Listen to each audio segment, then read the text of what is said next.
ডিভোর্সের 37 বছর পর নিজের স্বামীকে নিজের বৃদ্ধাশ্রমে দেখে আমি তো অবাক হয়ে গিয়েছিলাম। কিছু বুঝতে পারছি না। এত বছর পর মানুষটাকে এরকম দেখতে হবে তা অকল্পনীয় ছিল। লোকটা একপাশে গুটিসুটি মেরে বসে আছে। দেখতে বড্ড অসহায় লাগছিল। নিজের মধ্যে সংকোচ করছি, ওর সামনে যাব কি যাব না। অনেকটা জড়তা নিয়ে তার সামনে গিয়ে দাঁড়ালাম। সামনে গিয়ে দাঁড়ানোর পর লোকটির কোনো পরিবর্তন আসলো না।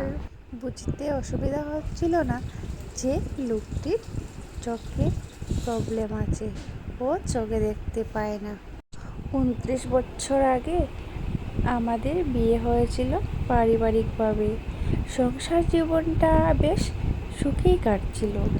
যৌথ হওয়াতে পুরো পরিবার একসাথেই থাকতাম। শান্ত স্বভাবের হওয়াতে সবার কাছে আমি ভালোই ছিলাম। আমাকে সবাই খুব ভালোবাসতো। দীর্ঘ 2 বছর পর যখন আমার বাচ্চা হচ্ছিল না, তখন আমার শ্বশুরবাড়ির লোক আমাকে চাপ দিতে লাগছিল। অবশেষে রিপোর্ট দেখে জানতে পারি যে আমি কখনো মা হতে পারবো না। এরপর থেকে শুরু হয় শ্বশুরবাড়ির বিভিন্ন মানসিক যন্ত্রণা। তবুও আমি নিশ্চুপ ছিলাম, কারণ আমার পাশে ছিল আমার ভালোবাসার স্বামী সমীর। কিন্তু সুখ নামক বস্তু বোধহয় সবসময় সয় না। আমার ক্ষেত্রেও সেম হয়েছিল।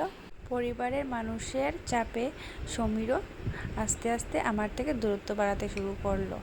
তবুও আমি মনে এতটুকু নেইনি, কারণ মনের গল্পটা অন্য একটা ভিডিওতে বলবো। দেখতে হলে